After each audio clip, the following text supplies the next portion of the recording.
നമ്മൾ ഇന്നലെ പറഞ്ഞതുപോലെ തന്നെ എന്തുകൊണ്ടാണ് ഇന്ത്യയിൽ ഗോൾഡ് റേറ്റിൽ വലിയ ഫ്ലക്ച്വേഷൻസ് ഉണ്ടാവാത്തത്? ഒന്നാമതായി, ഇന്ത്യയിലെ സ്വർണ്ണവില തീരുമാനിക്കുന്നത് ഇന്റർനാഷണൽ ഗോൾഡ് പ്രൈസിനെ അടിസ്ഥാനമാക്കിയാണ്. ഗ്ലോബൽ മാർക്കറ്റിൽ ഒരു ഔൺസ് സ്വർണത്തിന് $5200 ഇപ്പോഴത്തെ എക്സ്ചേഞ്ച് റേറ്റ്. അതുകൊണ്ട് തന്നെ ആ വില ഇന്ത്യയെയും ബാധിക്കും. രണ്ടാമതായി, ഗവൺമെന്റ് ഇടപെടലുകളാണ്. ഈ വർഷം ആദ്യത്തിൽ ബജറ്റിനോടനുബന്ധിച്ച് ഇമ്പോർട്ട് ഡ്യൂട്ടിയിൽ 5% വരെ കുറവ് ഏർപ്പെടുത്തിയിരുന്നു. ആ സമയത്ത് സ്വർണത്തിന്റെ വില ഗ്രാമിന് 400 രൂപ വരെ കുറഞ്ഞു. അപ്പോൾ ഗവൺമെന്റ് പോളിസീസും ഇന്ത്യയിലെ പ്രൈസിനെ സ്റ്റെബിലൈസ് ചെയ്യാൻ ഹെൽപ്പ് ചെയ്യും. അതുപോലെ നമുക്ക് പറയാവുന്ന മറ്റൊരു കാരണമാണ് ഡോളർ എക്സ്ചേഞ്ച് റേറ്റ്. ഡോളറിന്റെ ഡിമാൻഡ് കൂടുമ്പോൾ റുപ്പിയുടെ മൂല്യം കുറയും.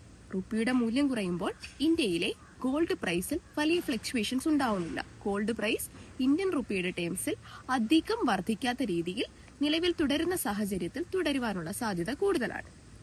അടുത്തതായി വരുന്നത് ഡിമാൻഡിൽ ഉണ്ടാവുന്ന വ്യത്യാസം. ഇന്ത്യയിൽ ആളുകൾ കൂടുതലായിട്ടും സ്വർണം വാങ്ങിക്കുന്നത് ഇൻവെസ്റ്റ്മെന്റിന് വേണ്ടി മാത്രമല്ല.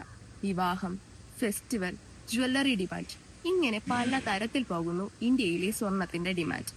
അതുകൊണ്ട് തന്നെ എക്സ്ട്രീം ഫ്ലക്ച്വേഷൻസ് ഇന്ത്യൻ മാർക്കറ്റിനെ അഫക്റ്റ് ചെയ്യാറില്ല. ഫൈനലി നമുക്ക് പറയാവുന്ന ഒരു പോയിന്റ് ആണ് ഫിസിക്കൽ മാർക്കറ്റ്.